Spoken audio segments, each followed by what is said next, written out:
Assalamualaikum warahmatullahi wabarakatuh. Bagaimana kabarnya mahasiswa semua? Sehat? Alhamdulillah.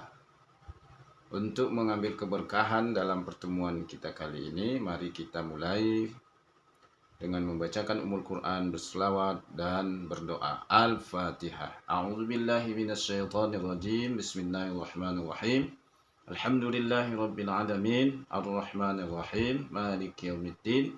Iyyaka na'budu wa iyyaka nasta'in. Ihdinas shiratal mustaqim.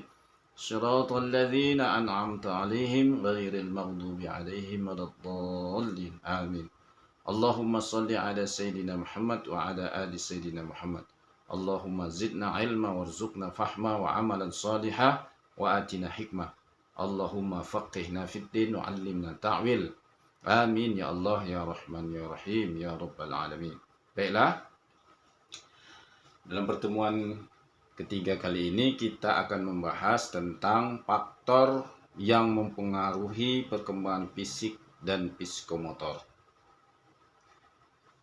Terdapat beberapa faktor yang mempengaruhi perkembangan fisik peserta didik. Yang pertama, A. Keluarga meliputi faktor keturunan maupun faktor lingkungan. B. Gizi. Contohnya peserta didik yang memperoleh gizi yang cukup biasanya akan lebih tinggi tubuhnya dan sedikit lebih cepat mencapai taraf remaja dibandingkan dengan mereka yang kurang mendapatkan asupan gizi yang baik. C. Gangguan emosional. Contohnya peserta didik yang terlalu sering mengalami gangguan emosional akan menyebabkan terbentuknya steroid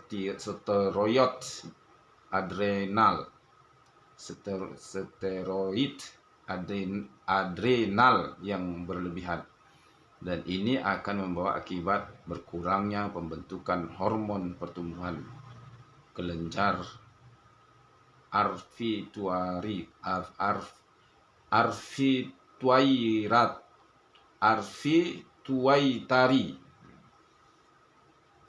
C. Jenis kelamin. Contohnya peserta didik laki-laki cenderung lebih tinggi dan lebih berat daripada peserta didik perempuan. Selanjutnya, E. Status sosial ekonomi juga akan mempengaruhi. Contohnya peserta didik yang berasal dari keluarga dengan status sosial ekonomi rendah cenderung lebih kecil daripada anak yang berasal dari keluarga yang status sosial ekonominya tinggi. F. Kesehatan. Contohnya peserta didik yang sehat dan jarang sakit biasanya akan memiliki tubuh yang lebih berat daripada anak yang sering sakit. G. Pengaruh bentuk tubuh, bangun atau bentuk tubuh, apakah mesomorf, ektomorf, atau endomorf akan mempengaruhi besar kecilnya tubuh peserta didik. H. Pertumbuhan dan perkembangan sistem saraf, nervous system. Pertumbuhan saraf dan perkembangan kemampuan peserta didik membuat intelijensi atau kecerdasan meningkat dan mendorong timbulnya pola-pola tingkah laku baru. Semakin baik perkembangan kemampuan sistem saraf peserta didik, akan semakin baik dan beraneka ragam pola-pola tingkah laku yang dimilikinya. Namun, uniknya berbeda dengan organ tubuh lainnya. Organ sistem saraf apabila rusak tak dapat diganti oleh tumbuh lagi. I. Pertumbuhan otot-otot. Peningkatan tonus atau tegangan otot peserta didik dapat menimbulkan perubahan dan peningkatan aneka ragam kemampuan dan kekuatan jasmaniahnya. Perubahan ini tampak sangat jelas pada peserta didik yang sehat dari tahun ke tahun dengan semakin banyaknya keterlibatannya dalam permainan yang bermacam-macam atau dalam membuat kerajinan tangan yang semakin meningkat kualitas dan kuantitas dari masa ke masa. peningkatan dan pengembangan keterampilan peserta didik tersebut bergantung pada kualitas pusat sistem saraf dalam otaknya. J. Perkembangan dan perubahan fisik, perkembangan dan perubahan fungsi kelenjar-kelenjar endokrin atau endokrin gland. Berfungsinya fungsi kelenjar endokrin seperti adrenal, kelenjar endokrin yang meliputi bagian atas ginjal dan memproduksi bermacam-macam hormon termasuk hormon seks, dan kelenjar pituitari atau kelenjar di bawah bagian otak yang memproduksi dan mengatur berbagai hormon termasuk hormon pengembangan indung telur dan sperma, juga menimbulkan pola-pola baru tingkah laku peserta didik ketika menginjak remaja. Perubahan fungsi kelenjar-kelenjar endokrin akan mengakibatkan perubahan pola sikap dan tingkah laku peserta didik terhadap lawan jenis. Perubahan ini dapat berupa seringnya melakukan kerjasama dalam belajar atau berolahraga, berubahnya gaya, dandanan atau penampilan, dan lain-lain. Perubahan pola perilaku yang bermaksud menarik perhatian lawan jenis. Dalam hal ini, orang tua dan guru bersikap antisipatif terhadap kemungkinan terjadinya penyimpangan perilaku seksual yang tidak dikehendaki demi kelangsungan perkembangan para peserta didik remaja yang menjadi tanggung jawabnya. K. Perubahan struktur jasmani. Semakin meningkat usia peserta didik, akan semakin meningkat pula ukuran tinggi dan bobot serta proporsi atau perbandingan bagian tubuh pada umumnya. Perubahan jasmani ini akan banyak mempengaruhi terhadap perkembangan kemampuan dan kecakapan motor skill anak. Pengaruh perubahan fisik peserta didik juga tampak pada sikap dan perilakunya terhadap orang lain, karena perubahan fisik itu sendiri merupakan konsep diri atau self concept peserta didik tersebut. Dalam hal ini dapat dikatakan bahwa perkembangan fisik peserta didik lebih memiliki signifikansi daripada usia kronologisnya sendiri.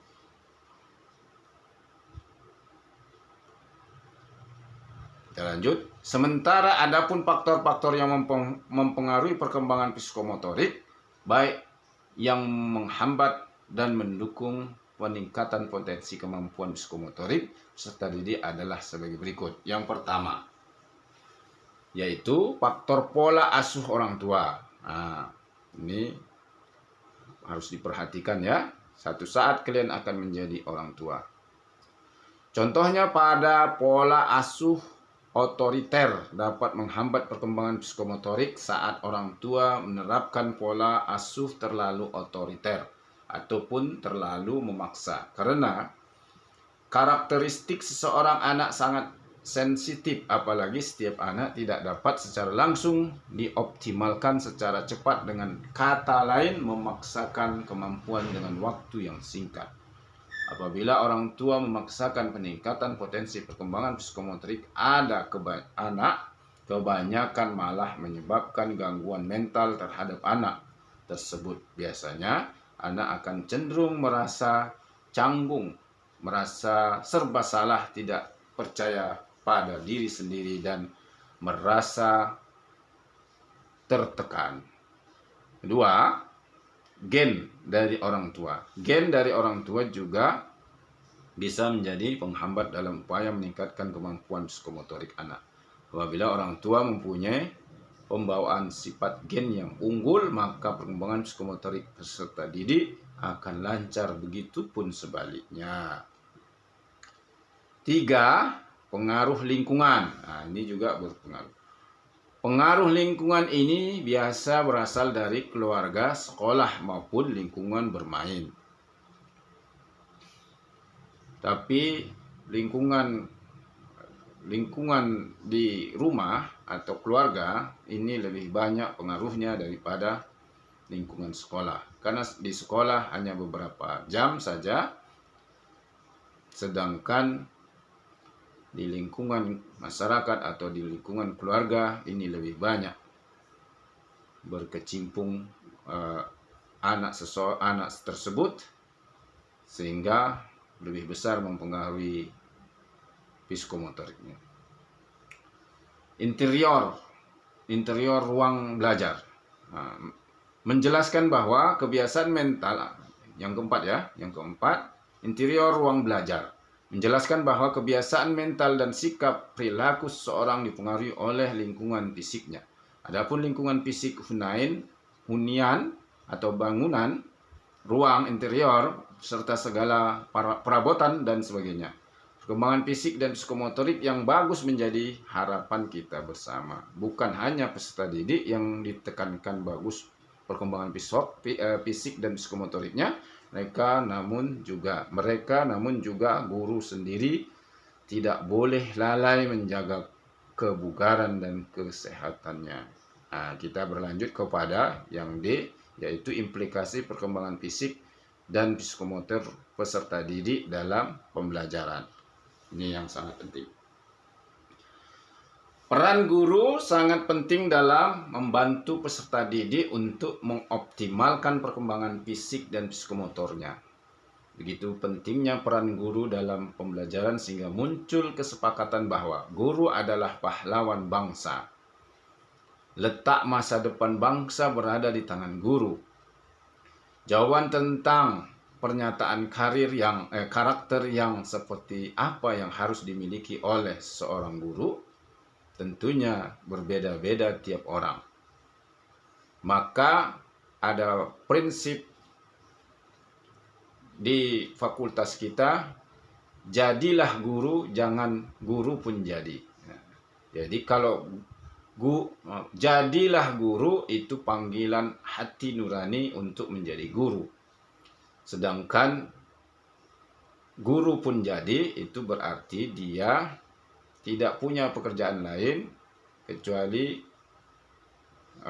hanya bisa memilih sebagai guru, walaupun guru itu tidak menjadi panggilan atau tidak menjadi penentu dalam pekerjaannya, satu-satunya yang dia andalkan sebagai pekerjaan. Tidak menjadi panggilan hati nuraninya pekerjaan menjadi guru. Namun ada beberapa karakter yang sudah menjadi rumusan kompetensi yang harus dimiliki profesi guru. Pertama, rumusan kompetensi guru yang dikembangkan di Indonesia sudah tertuang dalam Undang-Undang Nomor 14 Tahun 2005 tentang guru dan dosen, pasal 10 ayat 1. Kompetensi guru meliputi kompetensi pedagogik, kompetensi kepribadian, kompetensi sosial, dan kompetensi profesional yang diperoleh melalui pendidikan profesi. Ingat itu ya. Jadi ini salah satu kuisnya. Kompetensi yang harus dimiliki oleh guru dalam Undang-Undang Nomor 14 Tahun 2005 tentang guru dan dosen, pasal 10 ayat 1. Yaitu sebutkan di antaranya, itu menjadi kuisnya, salah satu kuis, yaitu apa saja kompetensinya. Kita lanjut. Jadi kuisnya bisa di tengah-tengah, bisa di pinggir, bisa juga di awal. Dengan memahami karakteristik perkembangan fisik dan psikomotor peserta didik, maka guru harus mampu mengkondisikan pembelajaran dengan mempertimbangkan karakteristik fisik dan psikomotorik peserta didik dengan cara: 1. Guru lebih memahami dan menghargai perbedaan individu anak, khususnya karakter fisik.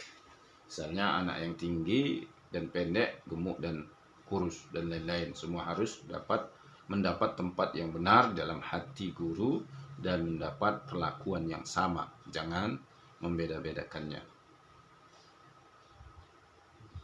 Yang B, orang tua dan peserta didik harus selalu diingatkan tentang pentingnya makna bergizi, makanan bergizi untuk pertumbuhan fisik peserta didik, khususnya makanan 4 sehat 5 sempurna. Tapi dalam Islam tidak hanya cukup makanan yang bergizi, tetapi harus halalan thayyiba. Nah, ini kuisnya. Kuisnya adalah cari di dalam Al-Quran tentang makanan yang harus kita berikan kepada anak atau kita makan, yang menunjukkan bahwa makanan itu harus halalan thayyiba. Dalam surah apa dan ayat berapa. Nah, itu kuis yang kedua. C. Media pembelajaran yang digunakan harus bervariasi dan yang bisa secara langsung menstimulasi fisik dan psikomotorik anak. Misalnya media 4 dimensi. D. Guru harusnya lebih banyak memberikan stimulus supaya mempercepat kematangan perkembangan psikomotorik peserta didik, misalnya pemberian layanan, pengajaran, dan bimbingan. Maka dari itu, guru juga profesi tambahannya adalah menjadi konselor atau guru BK di dalam kelas maupun di luar kelas. Nah, ini khusus untuk guru PGMI, karena di tingkat SD dan tingkat PIAUD itu belum ada guru BK khusus. Maka dari itu nanti kalian akan mendapatkan mata kuliah BK. Guru mendorong siswa menentukan pilihan-pilihan tersendiri. Ini E ya, E. Guru mendorong siswa menentukan pilihan-pilihan sendiri untuk meningkatkan pertumbuhan. Misalnya untuk tumbuh menjadi lebih dewasa, anak remaja harus aktif mencari lingkungan dan pengalaman yang sesuai dengan kemampuan naturalnya, dan guru mengambil posisi kunci untuk menolong mereka menggunakan dan mengembangkan kata per kata, mengembangkan bakat mereka. F. Lingkungan pendidikan harus menyediakan ruang untuk bermain bagi peserta. Dengan bermain, mereka mempelajari segala hal, dan yang terpenting mampu melatih fisik dan psikomotorik mereka. Hal itu juga bisa meminimalisir intensitas mereka dalam memainkan game yang terdapat di gawai yang justru berbahaya bagi perkembangan fisik dan psikomotorik mereka. Di gawai maksudnya di HP atau di internet. Untuk perkembangan fisik dan psikomotorik ini, ya, ditekankan adalah stimulasi anak menggunakan permainan yang melibatkan gerak fisik dan psikomotorik. Karena tahun-tahun pertama anak itu lebih banyak perkembangan fisik dan psikomotoriknya, maka kita memerlukan permainan-permainan yang menggerakkan atau yang mengembangkan fisik dan psikomotorik ini. Maka sekolah-sekolah diwajibkan untuk menyediakan permainan-permainan yang melibatkan anak dalam kegiatan fisik dan psikomotor. Alasannya karena bermain merupakan salah satu kebutuhan dan hak dasar anak yang wajib dipenuhi oleh orang dewasa di sekitar anak, termasuk wajib dipenuhi oleh guru. Apabila kesempatan anak untuk bermain hilang atau berkurang, maka akan hilang atau berkurang pula lah kesempatan anak untuk belajar dengan cara yang alami dan menyenangkan. Permainan yang sebaiknya digunakan berupa permainan yang banyak melibatkan gerak-gerak tubuh seperti yang saya katakan tadi. Lalu selanjutnya,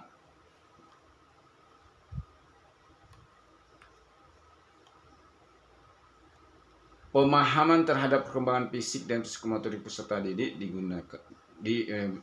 berguna untuk para pendidik dalam menyusun desain pembelajaran yang tepat sesuai dengan kebutuhan anak. Baik, dan pertanyaan kuisnya selanjutnya adalah sebutkan permainan-permainan bagi anak yang bisa mengembangkan perkembangan fisiknya. Nah, ini biasanya di PIAUD atau di TK atau di tempat belajar, tempat play group. Nah, sebutkan salah satu di antaranya yang dapat mengembangkan permainan fisik. Demikian saja yang bisa kita bahas pada kesempatan kali ini. Nah, jawab kuisnya satu saja pilih, tadi sudah di pertengahan ada, di penghujung juga sudah ada. Dan jawab pertanyaannya itu melalui WA group dan share di WA group. Dan jangan lupa share, komen, dan like. Demikian, mari kita akhiri dengan mengucapkan hamdalah. Alhamdulillahirabbil alamin. Assalamualaikum warahmatullahi wabarakatuh.